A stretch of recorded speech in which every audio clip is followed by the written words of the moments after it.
واتلتيكو مدريد يضرب بقوه في الفيتسنتي كالديران ويفوز بثلاثيه نظيفه على ديبورتيفو لا كورونيا. وهذه كره هرب شوت هرب رونالدو جول جول لا اليساريه البرتغاليه لم تنجح في هذه الاوقات الكرويه. رونالدو في عمليه الهروب لكن اليساريه بتصدي للحارس خافي فراس.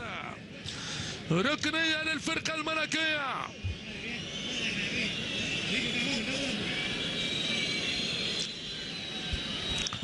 هيسكو كره بالراس جول جول جول جول جول راموس سيرجي راموس الرأسية الحديدية للفرقة الملكية. سيد أسياد الكرة الأوروبية صاحب ال10 ألقاب ذهبية براموس ونجومه الجلاكتيكية يأخذ الأسبقية. مشاهدينا الكرام يا سلام يا سلام على الريال في هذا الزمان. راموس راموس راموس رأسية مطرقة حديدية. الرويال مع زين الدين زيدان يريد بطولة الأبطال. أسبقية ملكية. كافازيتش المخالفة للكرواتي واحتجاج جماهيري كبير.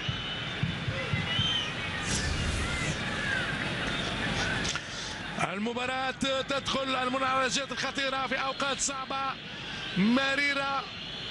أحداث ستكون مثيرة. 4 دقائق من النهاية وهذه كرة لمومو. كرة جول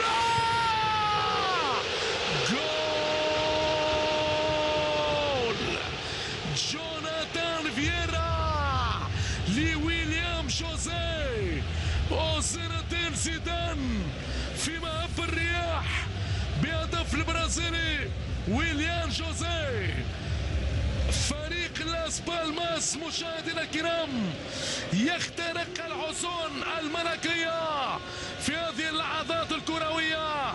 فريق جزر الكناري ناري ناري ومهاري عبر البرازيلي ويليام جوزيه. لاس بالماس يتحدى الريال الملكي الآن في أسوأ الأحوال. نجوم عالمية بدون روح قتالية. لقطة فنية رائعة برازيلية. لاس بالماس الصغير بأدائه المثير والكبير. الريال غريب تعامله مع الوضع عجيب. ومضات أخيرا للفرقة الملكية. هل يأتي الانفراج من كابلر بيبي من راموس من ركنية؟ تعدي الكرة بالراس على الجول. جول جول جول جول. شنو هذا؟ ما هذا يا ريال؟ ما هذا يا ريال؟ لماذا تلعب تحت الضغط يا ريال؟ هذا هو الريال لما يرجع لوضعية بطل الأبطال. هو الريال بالرأسية البرازيلية لكاسيميرو وحده كاسيميرو وحده رأسية ذهبية في الشباك الكنارية.